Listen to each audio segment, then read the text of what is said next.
Hello everybody, welcome to GTPlanet and welcome to a very important video here on the channel. Of course, you'll have all seen that the new Gran Turismo movie trailer has released in the past week. We've given everybody a few days just to acclimatise to it and get used to it and digest all the information that you can about it. And I'm here with Jordan Greer and Andrew Evans, and we're going to have a chat about it here on GTPlanet today. But first, let's have a look at it, shall we? And then we'll come back to you and we'll give you our thoughts. Who do you think the best driver is? Probably Rory. I would dust him in a lap. Jan, all you do is play video games with some crazy dreams of racing cars. Dad, you're the one that told us to always do something we love. You know what racing cars cost? Look around. It's not our world, son. What is this? It's a contest. The best Gran Turismo players in the world get a chance to compete in professional racing. Dude, this is real. This is real. I'm sorry. You really think you're going to take a kid who plays video games in their bedroom, you're going to strap them to a 200-mile-an-hour rocket? It'll tear him to pieces. You can hate me now, It's not going to work. The guys who race are elite athletes. but I won't stop now. Your kids are scrawny little gamer kids. Well, that's where you come in. Come on, let's go! Cause I can't stop now. Must be a new experience for you, moving your legs. You puked on my lawn. There's no turning back now. When you're in a race, the cockpit is going to be 140 degrees Fahrenheit. The G-forces will be twice what an astronaut experiences upon liftoff. I can't see anything. Won't stop now. Hey, you get extra points for that in the game? Jesus Christ. I had to hustle hard, never give up. This whole thing is insane, but out of the couch surfing nerds that you sent me, he is the best one. You made it. Welcome to Team Nissan. You can hate me now. What's next? It's Major Leagues. The other drivers Are going to hate you. Come on. Whoopsie. Dude, what is your problem? Part of the game is called racing. But I won't stop now. If you miss a line in the game, you reset. You miss it on the track, you could die. You can hate me now. But I won't stop now. I know this track. Because I can't stop now. I've raced it 1,000 times. That's what I'm talking about. You can hate me now. But I won't stop now. So guys, there's plenty to take away from this trailer. There's so much going on. There's so many different elements to what, well, there seems to be a lot of elements to this film rather than just the storyline. You know, there's a lot of elements from behind the scenes, you know, private life stuff as well, and then behind the race team and the organisation. Jordan, just coming to you, it seems like there's going to be more than just the basic story that some of us Gran Turismo fans that have been around a long time might know. It's going to be quite interesting to see what they sort of amplify in this, isn't it? Yes, it is, and I'm glad that they sort of show a bit of Jan's actual life, because he's an interesting guy. I'm personal friends with Jan. He gave me a tour all over Tokyo when I visited there a few years ago for one of the Gran Turismo World Tour events, and he's really had an interesting life on and off the track. So. I'm glad that they're going to feature that, and I think it'll make him more of a real person. It'll humanize his story, and he's been through a lot. So I'm glad to see that they are focusing on that and bringing that into the film somewhat. And Andrew, one of the things that brings us all to Gran Turismo is the fact that we just love cars in general, don't we? And it seems like there's a really good mix of machinery on show in the film as well. They haven't really skimped on that, have they? No, I mean we can see. Even starts off with the Nissan 370Zs that the GT Academy competitors all kind of learn to drive in or learn to race in, and we can see from the trailer it goes through the Nissan GT3 GTR that the winning drivers all race at Dubai, and then onto LMP machinery. Although it's a Ligier, especially. Used for the film rather than the Nissan LMP2 and LMP1 cars that Jan actually eventually drove at Le Mans himself in real life.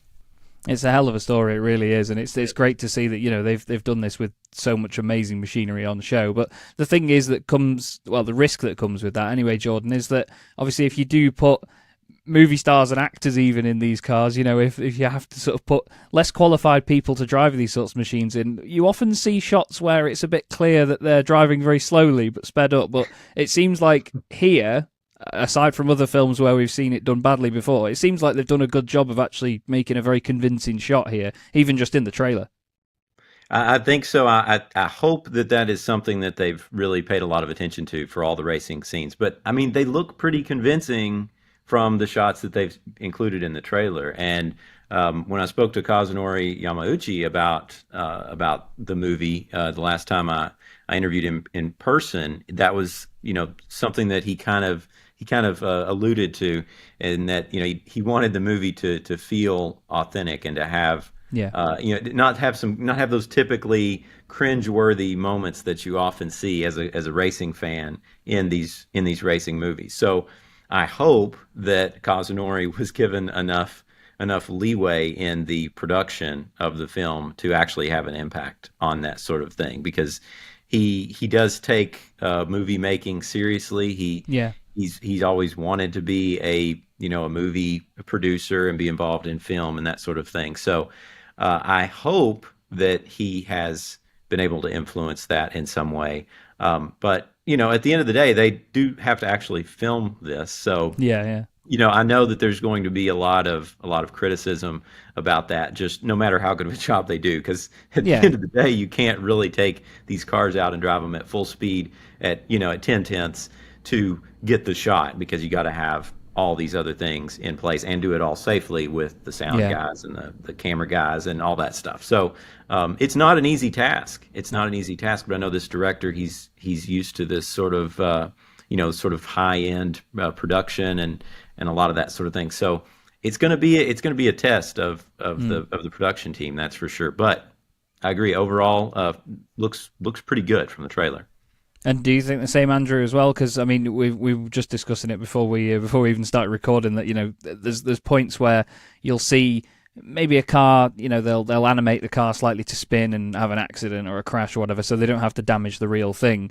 But sometimes it just doesn't quite look right. Like the car won't sort of move around in the air or hit a barrier properly. It's something that us geeks really get quite passionate about, isn't it? Yeah, I mean, there are certain films where they take a few liberties with physics and cram a bit more CGI in than they really ought to do, and it can be quite jarring for car nerds. But as Jordan said, I understand that Neil Blomkamp has tried to replicate a lot of the game camera angles. So they've been using these Sony Venice cameras with a detachable sensor called Rialto, and I think it's similar. There's an 18-foot long cable that allows them to put the sensor itself in the car in the positions where the camera would be, like in a game car, with the actual camera unit itself remotely, so it doesn't have to be in the cockpit. And I think he said something about making a special rig to replicate the copter cam. So there was a huge kind of camera on legs, and they managed to digitally remove the legs so you could get that whole chase cam view. So yeah, I think it's something that the Gran Turismo fans are probably going to appreciate. And there's a bit of a backup to that as well, Jordan. I mean, I was playing around even with Scapes just last night, because it's no secret that I'm still relatively new to Gran Turismo 7. I've got a lot of experience with the other games, but the realism and how great the game looks on its own. Do you think that could potentially weigh in with what these guys can do with CGI and bring their sort of knowledge of the effects and the visuals to the table anyway, to make up for anything that could be a logistical challenge? That's a good question. And honestly, I'm not sure that they really will draw on Polyphony Digital as much as maybe they should in this film, because that sort of speaks to a larger issue with the film, is that I do sort of get the impression that this film is a Sony Pictures, Columbia Pictures production.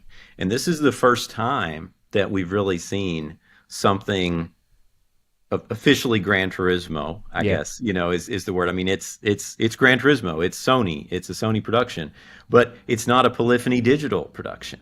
Yeah. And this is the first time that we've ever seen something like this in the history of the franchise. And as a Gran Turismo observer, it's very as an observer of the brand, and of the story of the brand, it's very interesting to see. But I do think that Polyphony will add some expertise. I hope, but it's sort of a different area. They're PlayStation and that whole ecosystem, and I don't know if the movie production side of things is the same type of expertise, but you never know. I'm sure there's going to be, and the trailer alludes to this. There's sort of like this crossover where they show like the car, like in this sort of semi-transparent shell around Yan as he's driving, and I think they'll be wise to sort of bring gamers into it and sort of pay homage to the fact that this is based on a video game. They would be very smart to do that, because there's like 90 million copies of Gran Turismo out there. People have a real connection to this brand, and they know they're not watching Fast and Furious. They're watching Gran Turismo. So it is a game, and if they can bring in those camera angles and make it feel more like you're looking at a game, that's going to be great. And that's something that we hear in the trailer as well. I mean, one of the key lines is that, if you miss your line or you get it wrong in the game, you can reset, but if not, you could die. And it's that physical difference between doing this as, even just as gaming or sim racing, and then going to the real world. And, Andrew, the physics are such a massive thing, dealing with the G-forces, the temperatures, the physical attributes, it's great that it's sort of, it's showing us that wall is still there, because I think so many people want to break that wall down between the two of not real racing and real racing as such. But it's great that it's sort of, I don't know, it's so positively shows that there is both and they're still their own separate things. Do you know what I mean? Yeah, I mean, the whole concept of GT Academy was that, in essence, the game itself was an excellent training tool to prepare people for the rigors of real world driving. But as we've seen, there's even a clip in the trailer itself where they're going through race camp and having an endurance run, strangely on the Nürburgring, from the looks of the trailer, and one of the guys vomits by the side of the track because of how hard it is. And that's we've been privileged to be like in attendance at several of the race camp events, and it's hard work, and they put the drivers through a lot. And then they start training them how to be a racing driver, and it's a very intensive 12-week program where they have to learn, I mean, everything they need to learn to be an endurance driver. And it's the whole principle of GT Academy was virtual to real, but there's a lot of steps in between rather than just being good at racing games and then becoming a racing driver. Yeah, there really is a massive difference between the two, but it's like I say, it's good to see that they have shown that wall is there, but it can be broken down. There's a bit of both to it. Now, as you mentioned the word franchise, obviously, Jordan, it's massive for the franchise itself, because it does show that it's possible to go from one to the other, but also it's self-promotion for Gran Turismo at the same time. If there is any tiny corner of whatever community that have not heard of Gran Turismo, because I think everybody has, even when I joined GTPlanet and I was excited about, joining you guys and telling people about them, they were like, oh, I know Gran Turismo. Yeah, I was like, well, exactly. Everybody knows it. Do you think that there is anywhere left sort of uncovered for them to still branch out to? I don't know, but it's a great tool again for self-promotion, isn't it? It really is, and that's something that that Kazunori Yamauchi talked about when I last spoke with him. As I mentioned earlier, he said he wants to sort of expand the brand and grow it, and this is obviously a great way to do that. And I think it's so interesting to read the comments and the tweets from people sort of outside our little bubble, outside our sim racing niche and outside of the GTPlanet community. And it's that they're very excited and optimistic about this movie. It's so interesting because if you read the comments in our forums, people are like, oh, they're nitpicking, like the little bitty things and details. And it's like, and that's natural because we're super fans, and we notice all the little inconsistencies and things that aren't quite do a right. thing like that. I know, yeah. No, nobody on this call would ever do anything like that. But throw my notepad away. But it's for most people out there, they've never heard of this story before. Yeah. They've never even conceived that something like this was even possible. And when people talk to me, just friends or family, people that I meet randomly, and they ask me what I do, for a living and this sort of thing, and I start talking about GTPlanet and the Gran Turismo franchise and stuff, and oftentimes I'll mention the GT Academy program, and I'm good friends with Nick McMillan, actually, who was, of course, the U.S. GT Academy champion, and a lot of times I'll be with him, and we'll meet somebody, and they're asking him his story and stuff. And he's explaining this whole process and explaining this program. And people are just like, what? They cannot believe what they're hearing. And, and they think it's just, we're used to it because we've been covering GT Academy for, well over a decade now. We know the champions. It's just part of the story for us. But for these people that are outside of the bubble, they cannot believe it. And they're just like, this is so cool. And they're like, I wish I'd heard about it. I wish I could have done it. I wish my kids could have done it. And so when this movie goes out here, this is going to be a totally new audience for the game. And we think of the game as like just something that pervades culture. But and people have heard of it, but they may not be as familiar with it as we are. They almost certainly aren't as familiar with it as we are. But there's going to be a lot of people saying, wow, this is really, really cool. And it is going to bring more people to the game. And there's going to be a lot of people looking up Gran Turismo, wanting to play it, wanting to try it, that have never considered it before. And that's great. That's a great thing for the brand. And I've seen some remarks from people critical about that. And they say, oh, this is just a big ad, it's going to be a 90-minute ad, and I mean, so what? I mean, well, it's fun, and it's telling a great story of something that actually is.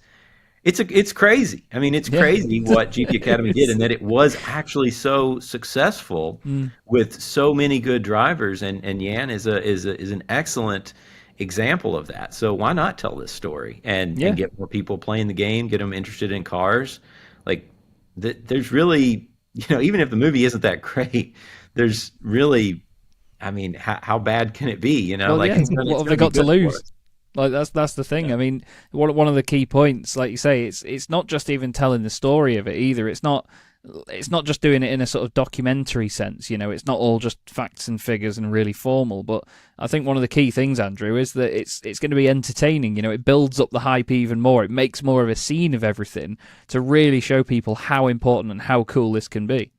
Yeah, I mean, we're not talking about a film like Need for Speed where it's literally just named after the game and there's some kind of terrible plot going on in the background with a 200-mile-an-hour Mustang or something.